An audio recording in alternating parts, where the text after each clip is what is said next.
तुम होश में आओ, होश में आओ, होश में आओ, भाई होश में आओ, होश में आओ, होश में आओ, तुम होश में आओ, होश में आओ, होश में आओ। तानाशाही नहीं चलेगी, नहीं चलेगी, नहीं चलेगी।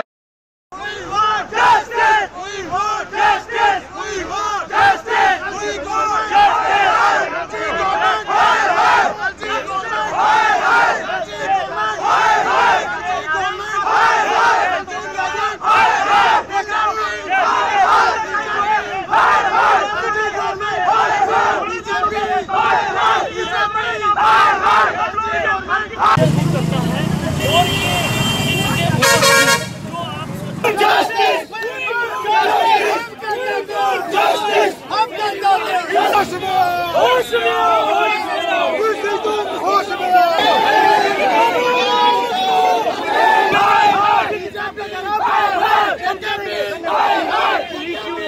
एक्सेलसियर न्यूज में आप सभी का स्वागत है। मैं हूं रितेश गुप्ता। दर्शकों, जैसे कि हम सब जानते हैं कि हाल ही में प्रोफेसर एसोसिएट प्रोफेसर चंद्रशेखर ने जो है सुसाइड कमिट किया था और उसके बाद जो है यहाँ पर लगातार विरोध प्रदर्शन किया जा रहा है। स्कॉलर्स की बात करें, स्टूडेंट्स की बात करें या फिर फैकल्टी मेंबर्स की बात करें, ये लोग जो है मांग कर रहे थे कि एसआईटी की जांच होनी चाहिए या सीबीआई की इंक्वायरी होनी चाहिए। और जिस तरह से प्रशासन ने पहल करते हुए एसआईटी का गठन कर दिया है, लेकिन आज सिविल सोसाइटी के लोग जो हैं वो सड़कों पर हैं, विरोध प्रदर्शन कर रहे हैं और इनका ये कहना है कि जो जांच है वो सीबीआई द्वारा करवाई जाए। आइए जानने का प्रयास करते हैं क्या कहना चाहते हैं ये लोग।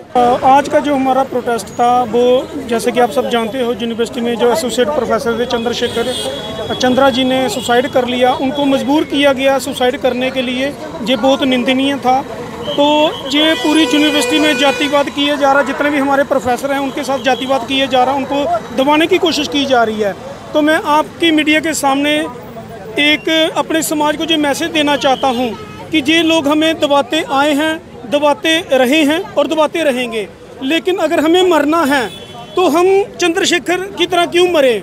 अगर हमें मरना ही है तो हम फिर फूलन देवी की तरह मरेंगे, हम इनको जवाब दे के मरेंगे। हम चंद्रा की तरह अभी नहीं मरने वाले, अभी हम फूलन देवी की तरह मरेंगे। हम लोग देखिए सीबीआई की मांग इसलिए कर रहे हैं, हमें कोई जेएनके पुलिस के ऊपर शंका नहीं है, लेकिन हम निष्पक्ष जो है जांच चाहते हैं, क्योंकि जेएनके पुलिस को पहले ही पता था कि यहाँ क्या चलता है अंदर, क्योंकि इतने सारे सेक्सुअल हरासमेंट के केसेस पहले भी हैं, उनके नोटिस में था और इतनी जल्दी जजमेंट दी है। इसलिए हमें यकीन नहीं हो रहा, इतनी जल्दी जजमेंट देने के बाद हमारी गवर्नमेंट जो है वो हरकत में क्यों नहीं आती, क्योंकि एक जो प्रोफेसर होते हैं वो नेशन बिल्डर होते हैं, उनके ऊपर इस तरीके से 1 तारीख को उनके ऊपर लांछन लगाया जाता है और 6 दिन थे, 6 दिन के अंदर 3 जो थे वो वर्किंग डेज थे और 3 हॉलीडेज थी। 3 दिन में कौन सी जजमेंट देता है कोई? जिस तरह से एसआईटी का गठन तो कर दिया गया है, तो आपको नहीं लगता कि एसआईटी जो है वो निष्पक्ष जांच करेगी? नहीं, हमें डाउट है। ऐसा क्यों डाउट है? डाउट इसलिए है कि यहाँ अंदर पहले भी केसेस थे, मैं ये नहीं कह रही, आप जांच करिए, आपको बिल्कुल सारी चीज़ें जो हैं वो क्लियर हो जाएगी।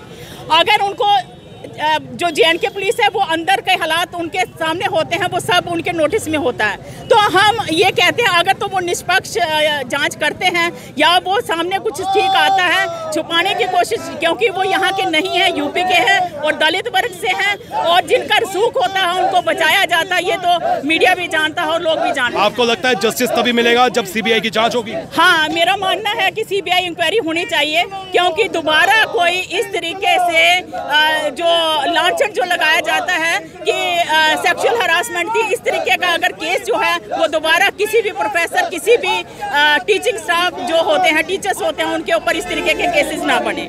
सीबीआई इंक्वायरी होनी चाहिए। सीबीआई इंक्वायरी इसलिए होनी चाहिए कि जो हमें पूरा विश्वास है, जो फेयर इन्वेस्टिगेशन जो है सिट नहीं कर पाएगी, क्योंकि इस यूनिवर्सिटी में बैठी हुई एचओडी, साइकोलॉजी डिपार्टमेंट के एचओडी, रजिस्ट्रार बैठे हुए इस यूनिवर्सिटी के अंदर, they will not allow SIT to do fair investigation. वो फेयर इन्वेस्टिगेशन होने नहीं देंगे और जब तक इस केस की इन्वेस्टिगेशन नहीं होती है, जब तक ये केस सीबीआई को नहीं सौंपा जाता है, तब तक जो है रजिस्ट्रार को और एचओडी साइकोलॉजी डिपार्टमेंट को सस्पेंड करना चाहिए।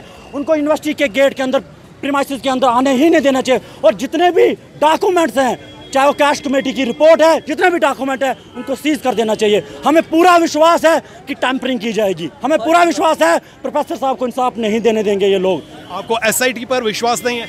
हमें एसआईटी पे पूरा विश्वास है, बट हम सीबीआई इंक्वायरी की डिमांड करते हैं, क्योंकि हमें नहीं लगता कि सिट जो है इनके बहकावे में आ जाएगी। सिट जो है एचओडी और रजिस्ट्रार के बहकावे में आ जाएगी। They will not allow to do fair investigation. इसलिए हम सीबीआई इंक्वायरी की डिमांड करते हैं, सो दैट, और हम ये भी डिमांड करते हैं आपके चैनल के माध्यम से कि एचओडी, साइकोलॉजी डिपार्टमेंट, रजिस्ट्रार, इनके खिलाफ अबैटमेंट टू सुसाइड के तहत जो मुकदमा दर्ज करना चाहिए और SC/ST एट्रोसिटीज एक्ट के अकॉर्डिंगली इनको जो है इनके ऊपर मुकदमा दर्ज होना चाहिए, so that professor Chandrashekhar ji को इंसाफ मिल पाए। प्रोफेसर चंद्रशेखर ने जिस तरह से सुसाइड कमिट किया, उसके बाद से हम देख रहे हैं कि सीबीआई की इंक्वायरी की मांग जो है यहाँ पर दिन प्रतिदिन जो है वो जोर पकड़ती जा रही है।